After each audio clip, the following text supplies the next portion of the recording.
अस्सलाम वालेकुम dear viewer. इस वीडियो में आपको ये बताऊंगी कि आपने ऑनलाइन मैटलैब को यूज़ करके मल्टीप्लिकेशन, डिवीजन, एडिशन और सब्ट्रैक्शन कैसे करनी है। इस शॉर्ट सी टिप है कि कैसे आपने इसके अंदर जो है कमांड्स वगैरह रन करनी है। ये जो मैंने आपको 4 बताई हैं वो। सिंपली आपने कमांड विंडो पे जाके जब आपने मैटलैब ओपन करना है तो कमांड विंडो पे जाके आपने कोई भी एक इक्वेशन लिखनी सम की, देन आपने एंटर प्रेस करना है तो आपकी वो कमांड चल जाएगी, ठीक है। अगर मैं यहाँ लिखूँ 54 प्लस 98, जैसे मैंने अपनी एक इक्वेशन लिखी एडिशन की, देन मैंने एंटर पे क्लिक किया तो वो आपको इसका आंसर शो कर देगा। देखें उसने आंसर शो कर दिया कि अगर हम 54 के अंदर 98 को ऐड करें तो आंसर 152 होता है। ये आपने एक एडिशन की ना एक आपने इक्वेशन यहाँ रन कर लिया। अब मैं आपको सब्ट्रैक्शन की रन करके दिखाऊंगी।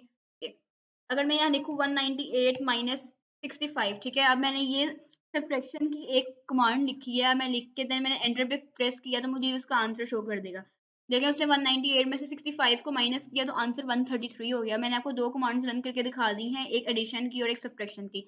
नेक्स्ट हम रन करते हैं मल्टीप्लिकेशन की। मैं चाहती हूँ मैं मल्टीप्लाई करूँ 32 मल्टीप्लाई बाय 76, ठीक है।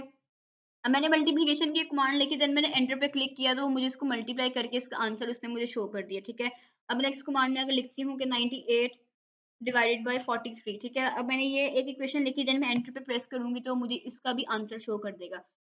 इस वीडियो में मैंने आपको यही बताना था कि कैसे आपने मैटलैब को यूज करके अपनी एडिशन, सब्ट्रैक्शन, मल्टीप्लिकेशन और डिवीजन करनी है।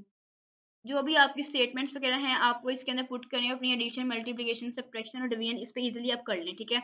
मैं उम्मीद करती हूँ आपको ये शॉर्ट सी टिप अच्छी लगी होगी। अगर आपको ये वीडियो अच्छी लगी हो तो आप मेरी वीडियो को लाइक करें, इस पे कमेंट करें और मेरे चैनल को सब्सक्राइब करना ना भूलिएगा। और अगर आपको कोई भी कंफ्यूजन या आपने कोई सजेशन देनी हो तो आप कमेंट सेक्शन में दे सकते हैं। Thank you so much. अल्लाह हाफ़िज़।